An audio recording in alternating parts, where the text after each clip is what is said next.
సరైన ప్రాపర్టీని ఎంచుకోవడంలో తికమక పడుతున్నారా? ఇక ఆ కన్ఫ్యూజన్ వద్దు. అపార్ట్మెంట్లు, విల్లాలు, ప్లాట్లు మీకు కావలసినవన్నీ ఒకే చోట. Suman TV biggest property expo October 18th, 19th HSCC Novotel Hyderabad. ఇప్పుడే ఫ్రీ ఎంట్రీ కోసం కాల్ చేయండి.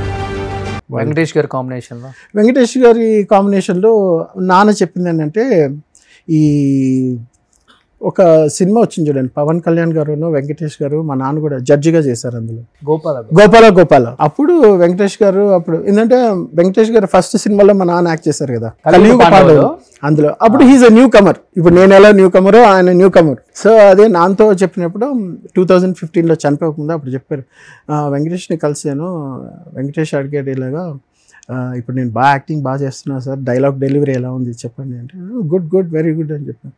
సో ఆయన ఏం మాట్లాడుకున్నారు అలాంటివి కొన్ని మాకు చెప్తా ఉంటారనమాట. సో అలాగా నాగార్జున గారి కాంబినేషన్లో విక్కీ దాదా అని ఒక సినిమా యాక్ట్ చేశాను, అందులో ఆ టైంలో కూడా చెప్పారు. నాగేశ్వరరావు గారు, అదే నాగార్జున గారును మా నాన్న అప్పుడు ఆ కాంబినేషన్ సీన్స్ నేను అడిగాను, ఎలా నాన్న అక్కినేని నాగేశ్వరరావు గారి కొడుకు ఎలాగా, మాకంతా కొత్త కదా అప్పుడు 80sలో. Good, is a bright fellow, he's from America, ఇంకా రాణిస్తాడు చూడు, మరి ఎలా నాన్న లుక్స్ ఎలా ఉంది అంటే, లుక్స్ ఏంట్రా మారుతుంది, మేకప్ అనేది పడాలి, ఇండస్ట్రీకి వచ్చిన తర్వాత మేకప్ వేసి తీసి యాక్ట్ చేసిన తర్వాత ఆ ట్యూన్ ఇన్ అయిన తర్వాత ఫేస్ మారిపోతుంది ఆటోమేటిక్గా, దానికి టైం ఇవ్వాలి, అంతలోపల మన వాళ్ళు న్యూస్ పేపర్ వాళ్ళు చింపేస్తారు కదా అన్నారు. అలాగే చింపేశారు అందరినీ. సో ఇప్పుడు మీరు అల్లు అర్జున్ గారి గంగోత్రి తీసుకున్నా, ఇప్పుడు పుష్ప తీసుకున్నా, ట్రాన్స్ఫర్మేషన్ ఇట్ టేక్స్ టైం. ఇదంతా ఎందుకు చెప్తున్నానంటే, నేను ఇప్పుడు ఇండస్ట్రీలో రావాలి అని నేను సాక్షి శివ దగ్గర మాట్లాడినప్పుడు అన్నీ గీతోపదేశం చేశాను. మేము చిన్నప్పటి నుండి ఒకే దగ్గర పెరిగాను. నాకు మేకప్ పడిన తర్వాత మెల్లిగా ఫేస్ మారుతుంది, టోన్ సెట్ అవుతుంది. నువ్వు డైలాగ్స్ వచ్చినవన్నీ మీ నాన్నలా చెప్పేద్దాం, ఫస్ట్ సినిమాకి ఆస్కర్ అవార్డు తీసుకున్నా అన్ని పెట్టుకో, రోషన్తో ఇంటర్వ్యూ జరిగింది, నువ్వు కూడా ఇల్లు అన్నారు. అంటే వెళ్తాను, కానీ శివ రోషన్ అడిగే ప్రశ్నలు మీకు తెలుసు కదా, ఏదో IAS IPS కూడా క్లియర్ చేసేస్తారు, నాకు అంత కాన్ఫిడెన్స్. ఆయన దగ్గరికి వెళ్తే ఎక్కడ తిరిగి, అవును నాకు కరెక్టే, నేను కూడా కొన్ని లూజ్ చెప్పేసాను రా అన్నారు. అని తర్వాత అవును శివ, బికాస్ శివ గురించి మీకు తెలుసు కదా, వెరీ నైస్ పర్సన్. సాక్షి రంగారావు మేమంతా ఒకే ఏరియాలో ఉండేవాళ్ళం. మేమంతా ఒకే దగ్గర పెరిగి, నేను శివ షటిల్ కాక్ ఆడేవాళ్ళు. టోర్నమెంట్స్ నైట్ అయితే శివ నేను వెళ్ళి, ప్రసాద్ గారు కరెక్ట్, నేను శివ షటిల్ కాక్ చాలా ఆడేవాళ్ళు చిన్నప్పుడు. అలాగే బాగా పరిచయం. చెన్నై రారా వచ్చామంటే నేను పరిచయం చేస్తాను అంటే, నోనో తెలుగు వచ్చినవనే మన సూపర్ స్టార్ తోపుతాం అని వచ్చాం. ఓహో రియాలిటీ ఇలా ఉంటుందా, ఎవరు పట్టించుకోరా, మనంగా వెళ్ళాలా, okay start from the scratch అనుకున్నా. సరే అన్ని అనుభవం ఉంది కాబట్టి నాన్న చూసాం, బాబాయ్ని చూసాం. మా బాబాయ్ వచ్చి 10,000 మా సినిమాలకి డబ్బింగ్ చెప్పారు. రవీంద్రనాథ్ గారు మా బాబాయ్, మా నాన్న సెకండ్ బ్రదర్. 10,000 సినిమాలు, రజనీకాంత్కి, జాకీ చాన్కి, వీళ్ళందరికీ డబ్బింగ్ మిస్ అయ్యాను. డబ్బింగ్ ఆర్టిస్టులు అందరినీ చేశాను. రవీంద్ర గారిని ఎక్కడ మిస్ అయ్యాను నేను? ఆయన 2009లో చనిపోయారు, 2008-2009లో చనిపోయారు. ఓకే, మా అమ్మ చనిపోయే ముందు చనిపోయారు అన్నమాట. ఇప్పుడు అందరు ఫ్యామిలీ సెట్ అయిపోయారు. మా బాబాయ్ ఇద్దరు బాబాయ్లు ఉన్నారు, ఒక ఆయన జేసీనాథ్, ఒక ఆయన లెక్చరర్గా రిటైర్ అయ్యారు. ఓకే, ఇంకో బాబాయ్ వచ్చి డాక్టర్ MBBS చేశారు. ఆయన వైఫ్ డాక్టర్, ఇద్దరు పిల్లలు డాక్టర్, కెనడాలో ఒకటి, US లో ఒకటి అనుకుంటా.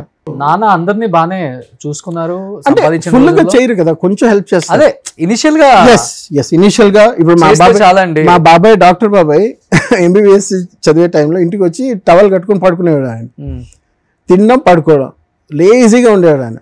ఆయనకి మా అమ్మ మంగళసూత్రాలు అమ్మి చదివించి ఇన్ని చేసింది చెప్పుకోవడం గొప్ప కాదు, కానీ ఏంటంటే వాళ్ళు అది గుర్తుపెట్టుకొని వాళ్ళ ఫ్యామిలీ, ఇప్పుడు మేము కానీ గుర్తుపెట్టుకున్నారు అందరం, మిమ్మల్ని బాగా చూసుకుంటారా?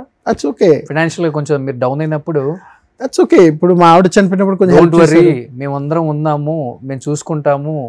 లేదు, నేను వాళ్ళతో ఎక్కువ మాట్లాడడం లేదు. మా బాబాయ్ పిన్ని ఉన్నారు కదా, వాళ్ళిద్దరే నన్ను చూసుకునేది బాగా. ఇప్పుడైతే అసలు మిగతా ఇంకెవరితో తోడబుట్టిన వాళ్ళు ఎవరితో నేను టచ్ లో లేరు. నేను టచ్ లో లేను. మెయిన్ మా అక్క, ఇంకో అక్క ఉంది, ఆవిడతో కూడా టచ్ లో లేను. మీ సొంత అక్కతో కూడా? సో ఎవరి వాళ్ళ లోకల్లో ఉండామా? లేదు, ఆ పెద్ద అక్క చనిపోయింది, తనకి బ్రెస్ట్ క్యాన్సర్ వచ్చి చనిపోయింది, అదే విన్నాను నేను. తర్వాత సొంత అక్క చనిపోయినా కానీ ఎందుకు చనిపోయిందో కూడా తెలియదు మీకు? వెళ్ళలేదు మీరు కనీసం? మీరు వెళ్ళలేదు, వాళ్ళు తను చనిపోయి. ఎలా అండి అంత మూర్ఖంగా ఉండగలం? మనసు ఒకే కడుపును పుట్టిన రక్త సంబంధం ఒకవేళ ఎంత శత్రువులమైనా కానీ బతికినప్పుడు ఎలానో మనం వెళ్ళాం, కనీసం చనిపోయినప్పుడన్నా వెళ్ళి చూసి వద్దాం అనుకుంటే ఇప్పుడు మనసు లేదా మనకి? ఇప్పుడు ఎలా అయిపోయిందంటే ఒక్కొక్కరి ఫ్యామిలీ, ఇప్పుడు నేను చెప్పే కదా మా ఆవిడ సూసైడ్ అటెంప్ట్ చేసుకున్నారు. So they never came and saw ఏమైంది నాకు, నీ వైఫ్కి ఏమైంది, నీకేమైంది, ఎలా ఉన్నావు, ఎలా, వాళ్ళు రాలేదు, వాళ్ళు అడగలేదు, మనం అడగట్లేదు, వాళ్ళు అడగడం లేదు, మాట్లాడడం లేదు, నేను అడగడం లేదు, నేను మాట్లాడడం లేదు. సో ఎవరికి వాళ్ళు అలా ఇండిపెండెంట్గా ఉంటున్నాం అంతే. That is all. ఇంకొక అక్క ఉన్నారా? ఇంకో అక్క ఉన్నారు, తను బెంగళూరులో ఉంటుంది. ఏమన్నా మాట్లాడతారా మీతో? లేదు, తను కూడా మాట్లాడడం లేదు, నేను ఎవరితో మాట్లాడడం లేదు, వాళ్ళు నాతో మాట్లాడడం లేదు.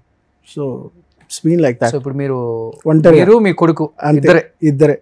ఇప్పుడు మా పిన్ని బాబాయ్ వాళ్ళిద్దరు, ఇంకో ఇద్దరు ఫ్రెండ్స్, అదే మా లైఫ్. నాన్నగారి బ్లెస్సింగ్స్ ఉండాలి మీకు. ఇప్పుడు ఇండస్ట్రీ వాళ్ళ బ్లెస్సింగ్స్ కూడా ఉండాలి. నిజంగా నేను ఇంత డెప్త్ నాకు తెలియదు, రియల్గా నేను చెప్తున్నాను కదా, రియల్లీ ఐ డోంట్ నో ఇంత డెప్త్ ఉందని నాకు తెలియదు మీ స్టోరీలో.